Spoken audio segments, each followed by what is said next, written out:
Welcome back to Comics with Drew. I'm Drew, and today is a review of Flashpoint Beyond, 1 of 6. Yes, it's another limited series that I'm reviewing. Normally, I don't like to review limited series because they're a limited series, but this kind of seems to be the way things are going. So, also, it kind of matters to me who's writing the limited series. In this case, it's the legendary Geoff Johns. So Geoff Johns actually knows how to write, and he understands these characters, and that's one of the reasons why I'm actually willing to even review this. So, but first, there's more. Before you can read Flashpoint Beyond 1 of 6, first you have to read Flashpoint Beyond 0. And before you read Flashpoint Beyond 0, first you have to read Batman, Night of Vengeance, revisit Thomas Wayne's origin story in time for Flashpoint Beyond. So, that being said, here you go. These are all the books that you have to read. And that's a lot of reading. And I will say that you probably, if you don't know anything about Flashpoint Beyond, which I did not know anything about Flashpoint Beyond personally, because I just, like I said, I've not really been into comics for the last 20 years or even the last 10 years. I've really been into comics more of the last 5 years. So this book is really the origin story for all of this stuff. This is like background reading over here. And if you can read it and you can understand it, then you can go into this and then you can go into this. And, I've read all three of these now and I'm still not quite sure what's happening. It's one of these situations where there's a story and you can follow the story, but there's not really a whole lot of explanation as to what's going on. Now, a lot of people like that kind of stuff. I tend to want to know what the overall point is. I'm kind of impatient, but Johns is a master at just kind of stringing you along with a story, which is the mark of a good writer because, he keeps you guessing and he just wants you to just enjoy the ride. And that's certainly one way to keep people buying more issues because it's not telegraphed as to where it's going.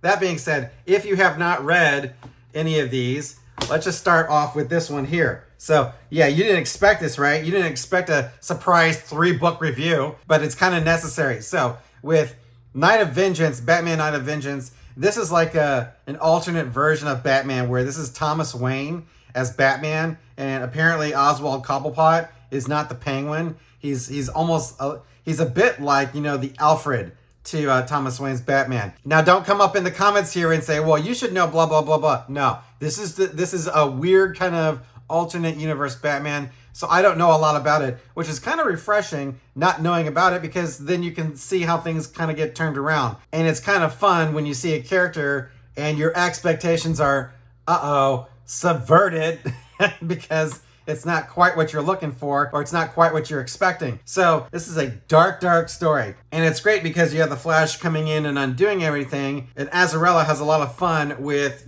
just turning everything on its head. With this particular story, when Barry goes back and saves his mom, it alters the timeline of the world so that Thomas and Martha Wayne, for some reason, manage to survive the mugging, and Bruce actually dies, and that prompts Thomas Wayne to turn into this vengeful Batman where he runs around killing people and punishing people for taking his son away. And Martha loses her mind and becomes basically the Joker. Now, it doesn't really talk about whether or not there was ever a Joker in the first place. It just makes Martha a Joker figure. And none of this really honestly makes a lot of sense, but it doesn't really have to because you just kind of go with it because it's just part of the story where Barry's got to fix everything and he's got to return everything to the way it used to be. So he shows up and convinces Thomas that this isn't the way the world is supposed to be, and here's an opportunity for you to save your son and undo all the pain and all the heartache. And like any, real father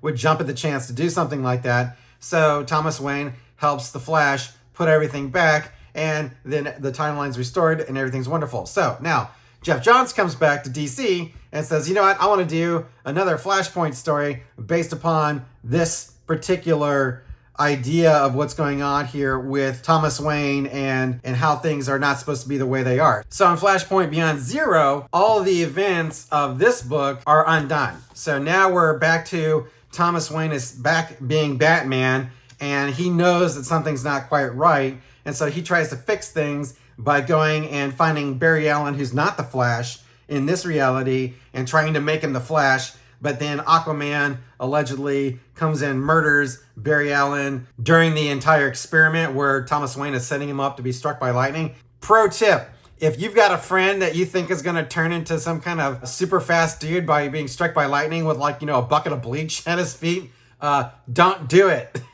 Even if you're Thomas Wayne, it's not going to quite work out. So naturally it doesn't work out, and he's going to try to find out why Aquaman was trying to kill Barry Allen while Thomas Wayne was trying to make Barry Allen into the Flash. So that's kind of where this book leaves off. And then you get to Flashpoint Beyond 1 of 6. So here we are. We got Thomas Wayne as Batman, and we got Aquaman's trident, and it's it's Geoff Johns doing Geoff Johns thing. So one thing that I like about John's writing is that it just doesn't really spoon feed you. It really doesn't. Now, this is not going to be one of these pretentious videos or reviews where someone says, if you can't get it, you're just stupid. I'm a pretty smart guy. I went to college. I have a degree. When you're trying to read a Geoff Johns book, especially like if you're trying to read Doomsday Clock, that's just a really dense book that makes you read it multiple times over to kind of even get your bearings right. And it's not one of these things where it's 1 + 1 = 2. It's like those guys that are like looking at the numbers on the screen and they're like moving the formulas around on those GIFs. That's kind of like what Geoff Johns' books are like. And I'm here for it. And the reason why is because it's great to have a writer who understands characters, and you can trust that writer to give you a good story based upon what these characters would do in a given situation. So in this particular book, Thomas Wayne goes after Aquaman. Aquaman is in the UK. He's taken over the UK, and the Atlanteans are fighting the Amazonians, and the Amazonians have been defeated, and they're getting ready to execute Wonder Woman. And I'm not going to get into what happens specifically in the book because this isn't a spoiler channel, really, guys.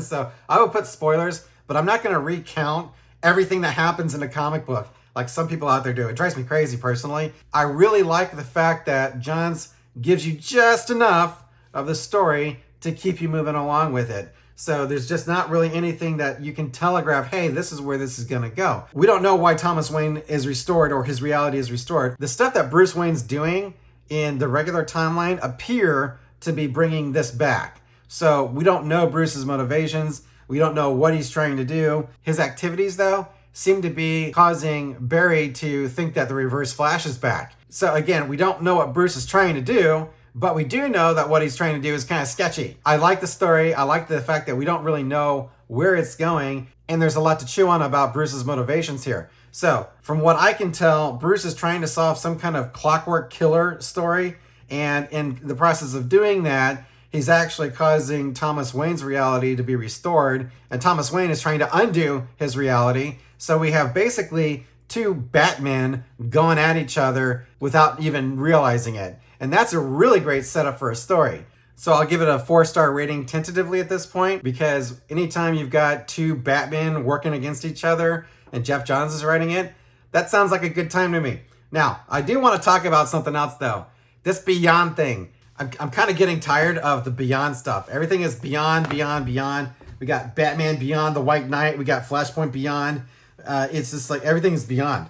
So, I mean, what can I say? It's kind of weird to me. It actually, you know what it is? I'll tell you what it is. It's confusing. When everything is Beyond, it's like, is this all part of a piece? I mean, okay, say you're a normie walking into a comic store. Yeah, I know. Enter at your own risk. But say you're like a normal person walking into a comic shop and you've got Batman Beyond the White Knight and then you got Flashpoint Beyond.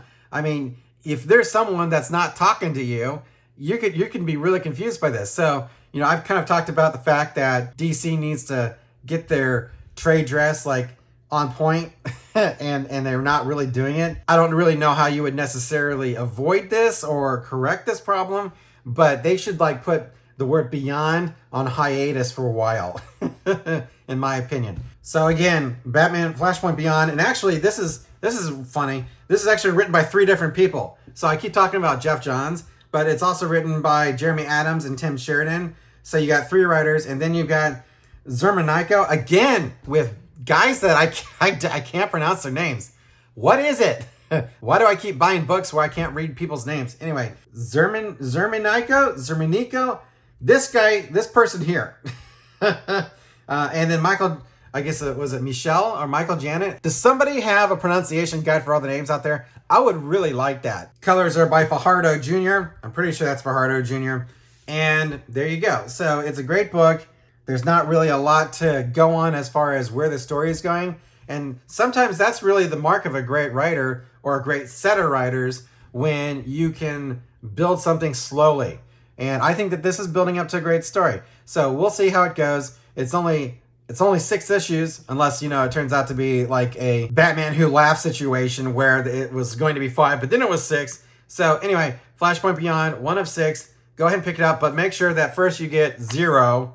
And make sure that before you get 0, you get Batman Night of Vengeance. So if you've read these in the past, then you should be up to speed with where this is going. But if you've not, then I highly recommend that you pick them up, because you are going to be so lost. Trust me, you will be ultra lost if you don't have that. So ultimately, this is a $5 book.